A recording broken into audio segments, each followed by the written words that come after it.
Okay, we're going to go ahead and get started. Looks like everybody's logged in, and I just want to say thank you, everyone, for joining us today and for taking time out of your day to join us on this webinar.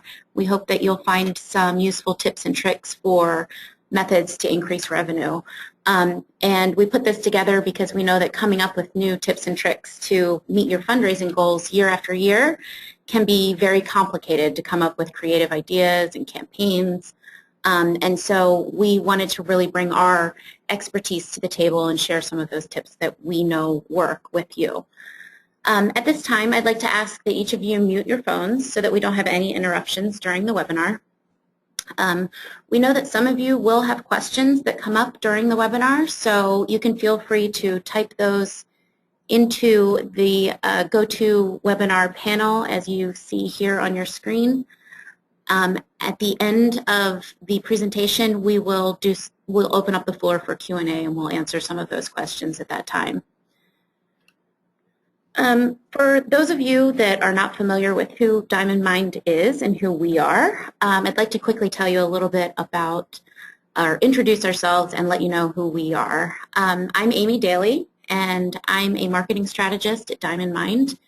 And I have with me today Elliot Volkman, who is our digital strategist. Hi, Elliot. Hey, everyone. Glad to be here.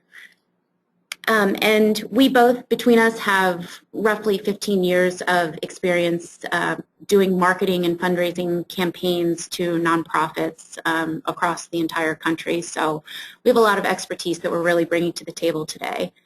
Diamond Mind is the leading provider of payment solutions to schools across the U.S.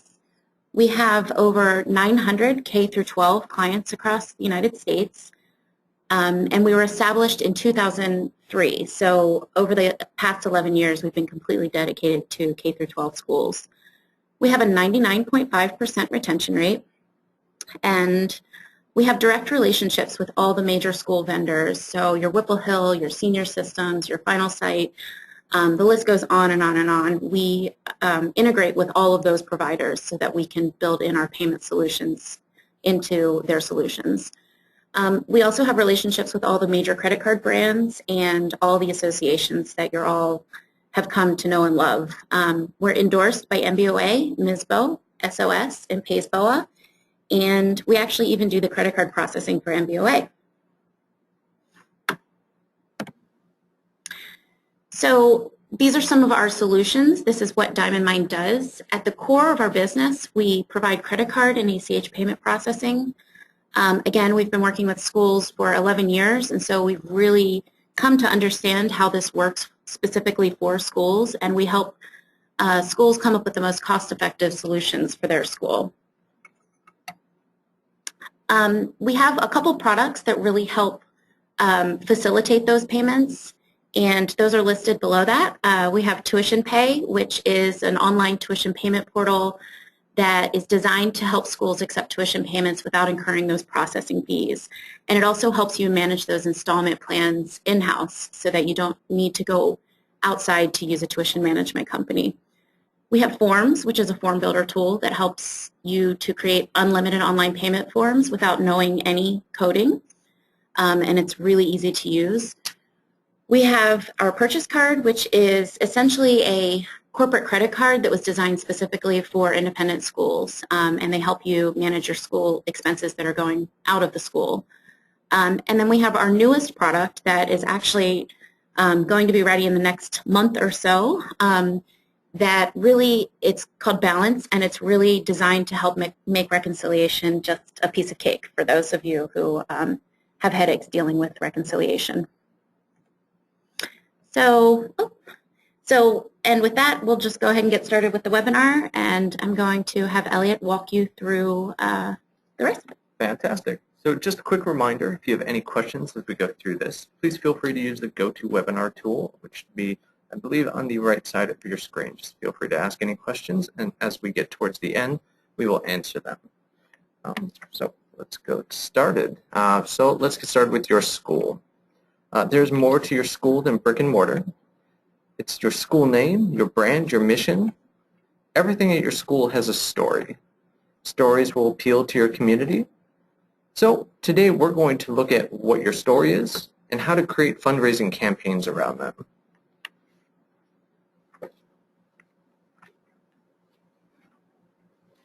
First, we're going to discuss how the stories about your school can be converted into revenue-generating fundraising campaigns.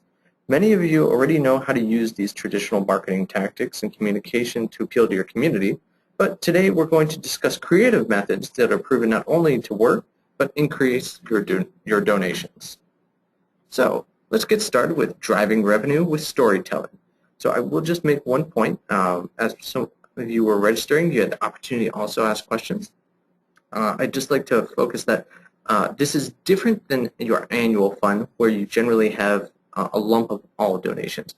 So one term that's actually used within independent schools is a capital campaign. So this is, in essence, storytelling is going to be focusing on a capital campaign or something separate for fundraising outside of your annual fund. So let's get started here. Your annual fund may be your largest area for fundraising, but there are plenty of other projects and needs at your school that will allow you to create a stronger story. These stories can be broken down into creative campaigns targeted to specific audiences using various different resources that you likely already have available. To get started, let's answer some of these questions. We'll run through a hypothetical campaign across this presentation as well, and it'll help you get a better feel for what we're going for. So these questions that we're going to be asking are, what does your school need? Who will this campaign benefit? How much money do you need? When do you need it? What tools do you have? And what budget do you have, if any, available?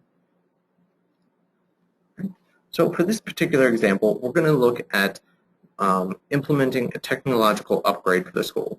Let's say we have close to 300 students, or expecting to have 300 students, and we need to get every single student a laptop. So rather than just saying that we straight out need between $75,000 and $80,000 to raise to get laptops for every single student, we're going to look at the story that drives that need, how it's going to benefit the community, how it's going to benefit the different people that are potential donors, and really just kind of build a campaign around that concept. And on top of that, schools do a fantastic job with hosting events. So we're going to also drive people to, let's say, register for a specific event. And for those who can't actually physically attend, they'll be driven to a specific location, which explains how important this need is, and then also have the opportunity to give as well. Okay. So as we're kind of going through this, it's important to really segment your audience.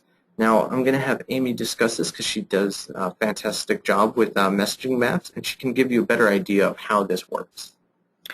Okay, so this is a campaign story map or message map, and typically what we'll do is use these to get our messaging kind of refined and define what our core message is and who are we targeting and what are the core messages that are going to resonate with those target audiences. And this really helps you organize and use it as a reference tool as you're building out your campaign, and you make sure that you stay on message and you go back to that original storyline that you created when you first came up with the campaign, and make sure that you don't kind of go off course there. So the way that this works is at the very center you've got your goal. You can also use this as just a one-line main core message around the campaign. Here what I've done is just put the goal in focus, and I've used these kind of top level boxes to put who we're targeting, and I put those in order from left going around clockwise in order of who I really think we're going to get the most traction with. And below each one we've got bullet points of what the messaging is that we really think is going to resonate with each of these target audiences. So for the parents, we believe that technology, improving learning is really going to resonate with them. So as we're building out campaigns that are targeted towards the parents, we're going to, tell them what our goal is and use these bullet points underneath this box in the message map to just kind of really drill in there to kind of really make sure we're saying the right thing there. So These are really helpful to use just to refer back to and just to get your thoughts organized. Fantastic. So let's get started with digital marketing. So one thing I want to note is if you're already doing direct mail or where you're sending actual printed mail through the mail system and requesting donations that way, and it's working, keep doing it. Any of these tactics, they're complementary to what you currently do. They're by no means replacements. Eventually, as things progress, it's possible that you'll be able to create a better balance and identify where they're most effective. So just keep in mind, if you're doing something and it works, keep doing it. And just consider adding these as additional methods to reach outside of your community. So before we get started really with digital marketing, there's a few things that we need to get through. We're going to want to set financial goals. So this is going to be your budget, create a timeline, identify tools that you currently have that can be used for this, identify new tools that you might need, create a fundraising marketing plan, and identify volunteers and team members if necessary. So again, if we're going to be looking back at our example, we're going to host not only an event, but we're going to need some additional web presence. We're going to need someone who knows how to work newsletters, emails. So there's a lot that really goes into this. Looking back at our example, we need to raise nearly $80,000 to be able to complete our goal. Although some of the money is available in the annual fund, we need to offset that by creating a specific campaign or capital campaign. Our story messaging has already been segmented by audience, so now it's a matter of identifying what they are most receptive to. Where parents and grandparents may respond better to direct mail or phone calls, younger professional alumni may respond better to interactions via email and social media. Each audience will have general preferences for how they want to be contacted, but with digital marketing, you can add it so you can add it to costly direct mail without adding to your budget. Especially if you already have these tools available, it really doesn't have an additional issue as far as your budget goes. And also, just to note, in about a week or so, we're going to send you out 2 different templates to help you create these campaigns. We've got a campaign template that will just help you develop all of these messages out, create a timeline and your budget, and then I'm also going to send you a template for tracking these as well, which has a lot of different information from not only looking at a calendar year and plotting when the best times are to raise your funds, but also it'll help you figure out what's working and what's not working and where you can increase your budget or decrease your budget as far as outreach as well. So let's look at a few of the tools and resources that you can use for the digital marketing aspect of fundraising. So this is going to be a really simple solution. As you can see here, this is our example school called the Wonderful Day School. Circled on here is the Donate Now button. It blends in perfectly with the website and your brand. It's not a big ugly yellow button, which some sites like PayPal might use. And it just really, it flows with how the school wants to represent itself. It's there. It's not, alarming by any means. It's not calling out, but it's easy to spot as well. Another thing that I actually see a lot of our clients do is add a link in their email signature. You add 5 to 8 words in a sentence, have a quick call to action, and then you point people to a specific place on your website where they can donate. Now, I have a feeling even some of you probably do this, but again, it's a really simple thing. Just consider how many emails that you're sending to your community, your parents, on a regular basis. These are all opportunities that you can slyly and casually place a call to action where they can be reminded of this campaign. So it can be anywhere from your annual fund or this specific campaign as well. So let's look again at donor segmentation. So in our story message map, we broke down parents, alumni, and your general community. So with these tools and resources, you're going to be able to get not only better information to collect to better adjust your story and customize it to them, but you'll also be able to figure out what they're most receptive to. So, again, we can look at your alumni who are now professionals in the workforce, who might be more receptive to emails. Your information will be able to tell you that because you've segmented things well. So this is also going to be a tool that goes along with your emails and newsletters. Rather than sending one email that's your main targeted story, you're going to send a different email with each customized story based on these segments that you've created. Another option that I've seen are some schools actually will use recurring donations. So you might see some of the Humane Society ads on TV where they say you can do a monthly donation rather than one lump fee or one lump donation. And that's just one option that some schools that want to be able to get more out of the donor as well. And the best part with a web version of recurring donations are all they have to do is select how often they want to give, and then they can just kind of forget it, and it'll work through that process. So here we've got an example of a newsletter and event materials. So if your school is hosting events, not just an event focused on your campaign or donations like the Winter Festival example that we mentioned, if they're holding any kind of sporting event or like a play and they have a program, there's going to be a potential to add information there.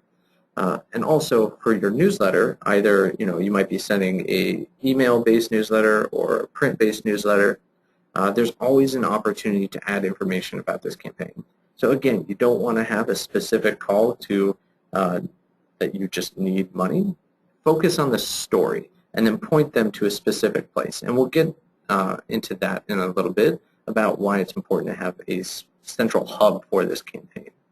But a few ideas that you can actually go with as far as your newsletters and where you update people. Rather than just, again, asking for money, you can show progress on how these contributions are helping.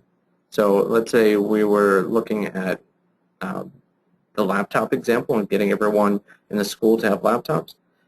There's likelihood that you'll have a classroom to test out that theory that it'll improve technology use and just better interactions with teachers and students. So you'll be able to see results, you'll be able to write about it, and you'll be able to share that as well. So let's go and add social media to this. So just one thing to note with social media, if your school is not currently active on social media as far as having like a Facebook page or a Twitter account, this part might not necessarily be the best option for you. As far as how social media works, you don't necessarily want to have a social media specific campaign. It should be tied to your digital marketing fundraising campaign, and you'll see kind of why, as we break down the networks, why that's important. So let's get social. Social media is easy to use. Your community is already active on it. Different audience prefer different networks, and we'll break down each one in just a minute to kind of get a better feel for that. Listening is more important than sharing. So, some people might tell you that Twitter especially is kind of a megaphone to say, I need money, I need money. It doesn't quite work like that. Again, just listen to your community. Listen to the families, the parents, people within it. Interact with them. That's what social media is for. It's about being social. So moving on, highlight your awesome donors. One of the best things about social media is technically outside of the time that you spend using it is that it's free. So you can highlight anyone from someone who donates $10 to $10,000. And, especially with Twitter, the shelf life of a tweet is so short that you can, promote as many donors as you would like within reason. You don't want to overdo it. And just a quick note, the more visual the better. If you can create a graphic that shows where you are as far as your campaign progress or updates about it with photos or videos, those always do really well. So just keep in mind, you add a social layer to your campaigns. Don't create a specific social media campaign.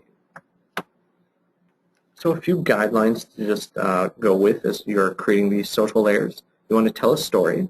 show how donor money is helping, point potential donors to a central hub, and again, I'll get to that in just a minute of why that's so important. Don't flat out ask for money.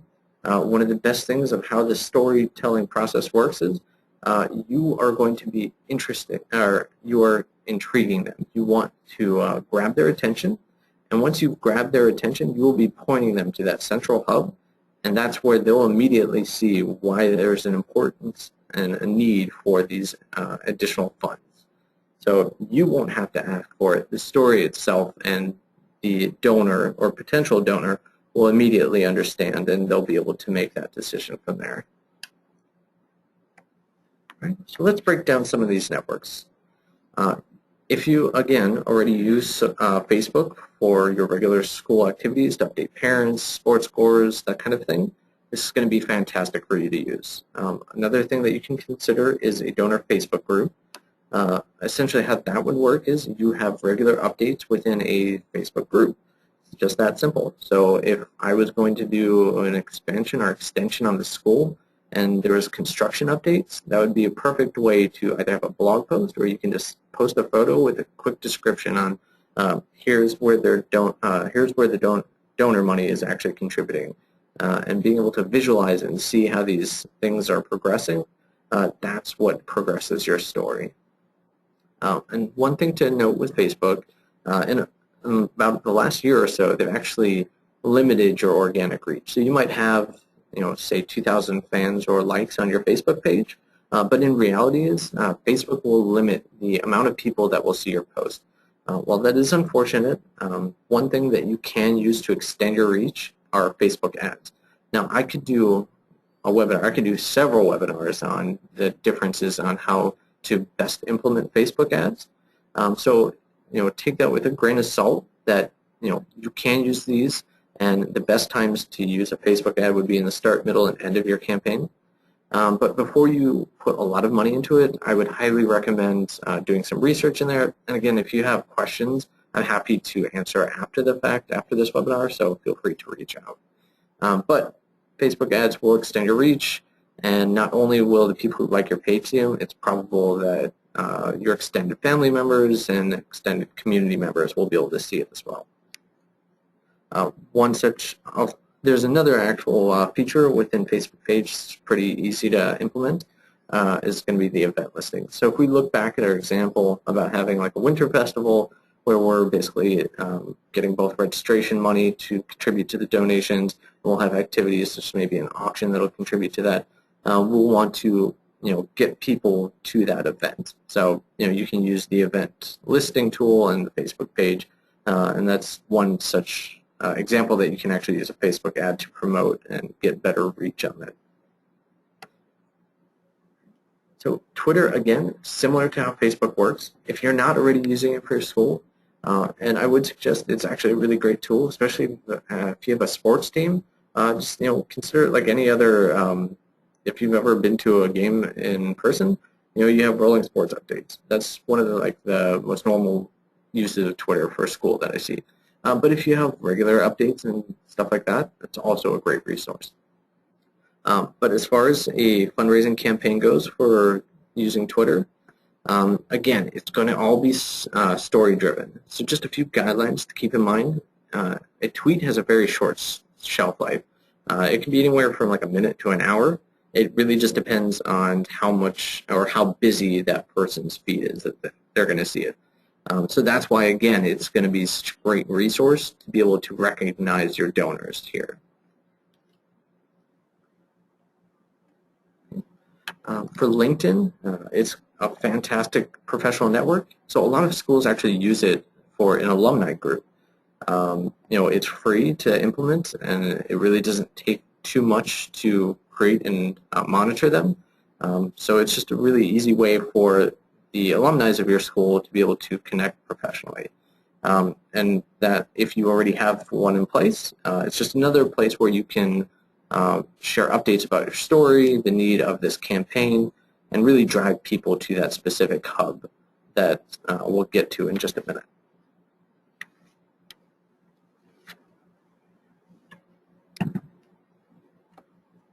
All right, so we can now look at Pinterest. This is probably not going to be the best resource for a fundraising campaign. If you're going to be hosting an event, you can kind of show decoration ideas for alumni. You can highlight school improvements and awards. For the general community, you can show how their contributions are actually contributing to the school. But essentially what Pinterest is a very visual resource as far as communicating with people. So, it's really more of a use your imagination tool for this kind of thing. Right. So what really all this amounts to is data collection. To be able to do any of this, I should say, we need to collect data. So if we're going to use newsletters, if we're going to send segmented emails, if we're going to be able to use social media and identify where people interact and where we should put our budget, you need really good data. So we're going to get into that and why it matters.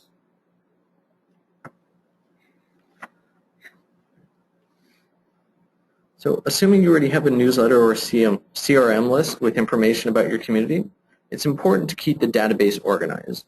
For storytelling, you need segmented lists. Targeting alumni, parents, grandparents, and locals each require a different message. When building your database and accepting donations online, ensure that you're collecting enough information to make segmentation easier, but also don't overburden them with unnecessary fields as well.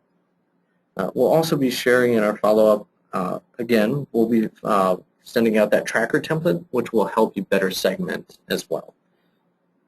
As you know, giving in many cases requires recognition of sorts. Having an organized database also helps with follow-ups and thank you cards. And establishing a strong relationship with your school is one of the keys to improving how often and how many times a person donates. When it comes to creating personalized emails and cards to remind donors to give, you can also include the amount that they gave last year as a reminder of encouragement as well. And that's all based on what kind of information that you collect. Now I'd like to pass this on over to Amy, and she will discuss with you some of the ideas behind collecting data. Sure. Thanks, Elliot.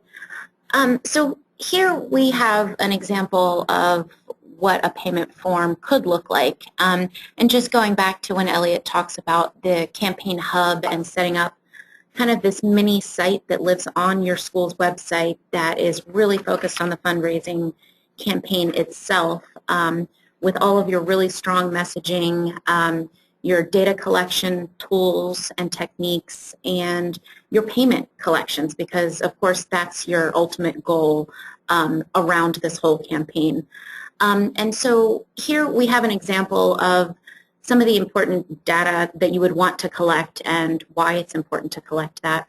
Of course, you want to collect their name, their first and last name, their address, and why that's important is because it really helps to inform how you're going to do your direct mail campaign for your next fundraising campaign, or even if you plan to do direct mail within this campaign, if it's running over a 6-month period, you may decide to do a couple direct mail drops.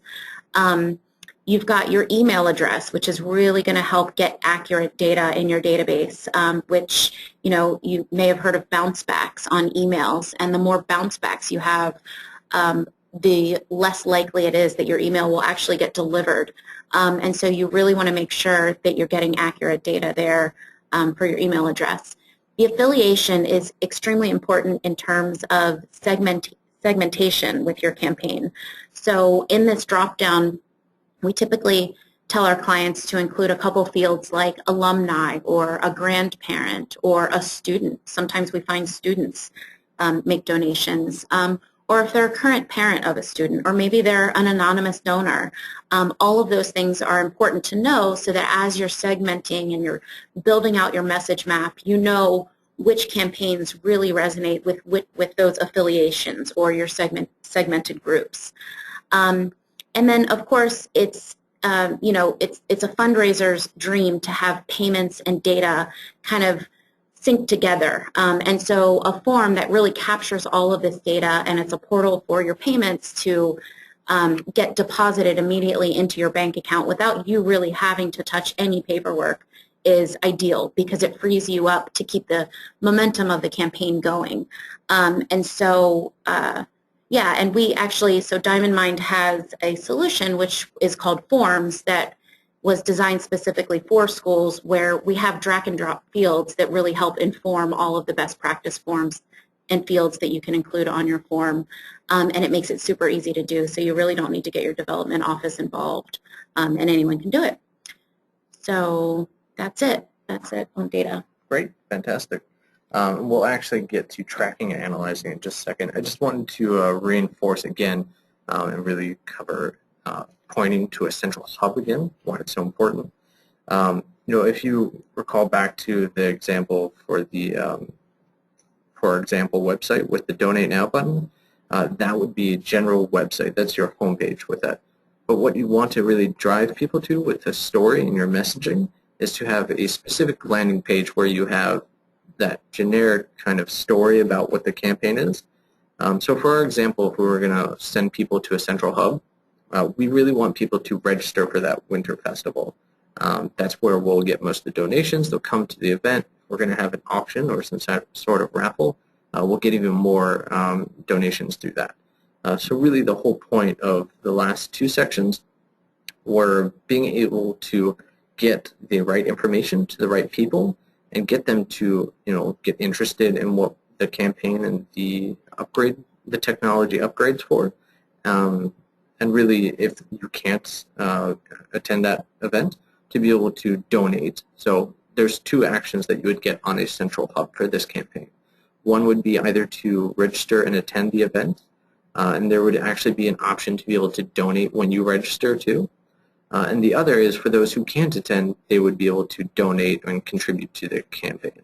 And the secondary is once they've actually donated or signed up for this, they would be able to get continuous newsletter updates and email updates showing where their contribution is going. So once the campaign is complete, you'll be able to share updates and progress based on how successful the campaign is and how it's benefiting the school and the students.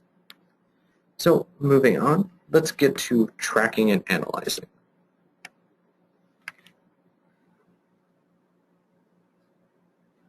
All right. So just a few things to note. Campaign tracking identifies success rate. So again, we're going to send you a template that you should be able to use to help show how successful your campaign is. It'll also show you the health of your donor pool. One of the things that it'll be able to do is show what donors contributed this year, contributed last year, and then in the last 3 to 5 years, and even people who have yet to donate as well. So again, that's another layer that you'll be able to segment even further as far as your messaging goes. You'll also be able to identify if the campaign is specifically effective and also create a projection for when the goal will be achieved. So for me personally, a lot of the donation-driven campaigns that I use have a lot of generally pretty free or very cheap tools, just because my particular group is nonprofit, volunteer-driven, keep a very low overhead. So I just wanted to share a few of the resources that I use actually on a regular basis to generate our sponsorship and our donations to the organization. So, if you don't already have a tool that allows you to send out emails and newsletters outside of your personal email or your school/personal email, I would highly suggest looking at MailChimp. Not only do they have nonprofit rates, but they have a free version up to a certain extent where you can send these emails and newsletters. A lot of fantastic templates. Highly recommend checking that out. As far as collecting potential donor information, just to get people into your newsletter, there's this tool suite called SumoMe. It has a kind of goofy name, but you pretty much just copy and paste some HTML code and drop it onto your website, and it'll help you kind of walk through the rest. Again, that's just a totally free suite, easy to use. The next one is going to be called Canva. So this is not going to necessarily be for tracking, but if you want to really appeal to people, visuals and graphics and design, that's going to be the way to do it. Canva can be free for the most part. It gives you tons of different designs. it'll tell you when you go to the template section, you'll be able to pick between Facebook, Twitter, if it's going to be an email, that kind of thing. And it really just helps you create beautiful designs in like minutes. If you go to our blog, you can actually see a lot of the graphics I've built through Canva. And for the most part, it's free. You can do like $1 upgrades if you use some of their graphics that are kind of like featured graphics.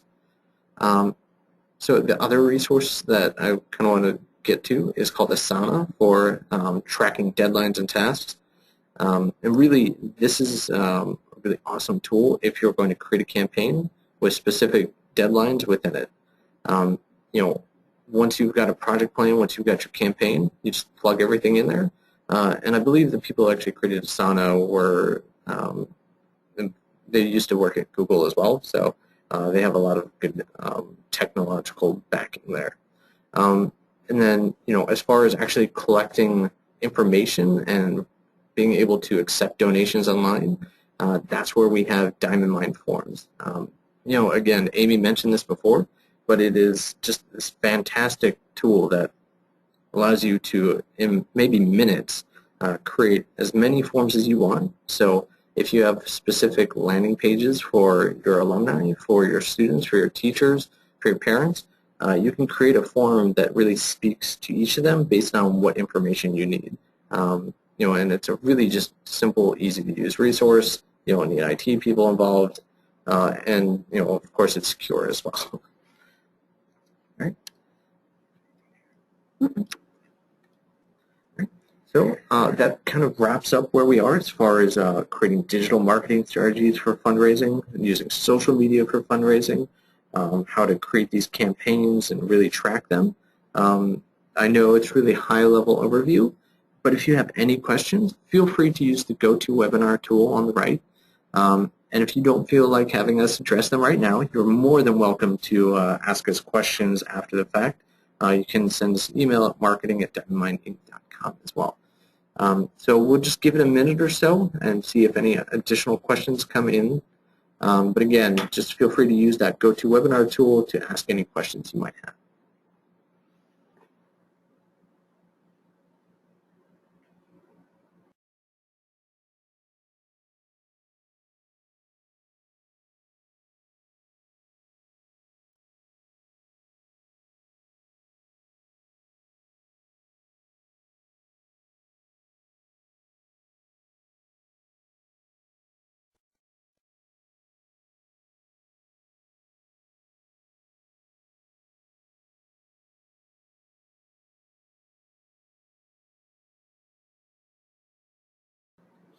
Okay, well, actually, we don't have any questions, so hopefully everybody got everything they were hoping to get from this webinar. I hope you're leaving with some tips and tricks to kind of lend itself to your next fundraising campaign. If you would like to talk to us about anything on today's webinar, you can feel free to email the email address that's up on your screen now, and that's info@diamondmineinc.com. And also, if you're interested in looking at our product, which is Diamond Mine Forms, which is our form builder tool that has the payment portal piece plugged into that data capture, we would be more than happy to demo that for you at any time. Just email the email address or call us. And then you can also find additional resources on our blog or on our giving page, and both of those URLs are up on your screen now. We have recorded this webinar today, and in the next day or two, you should be looking for an email from us that will have a recording of this webinar, and following that, we should have some resources out to you that we think you'll find really helpful in lending itself to your next fundraising campaign. So I think that's it. Elliot, anything else? That's all. Just, again, if you have any questions, feel free to reach out. We're happy to help you guys. All right. Thank you, and have a great day.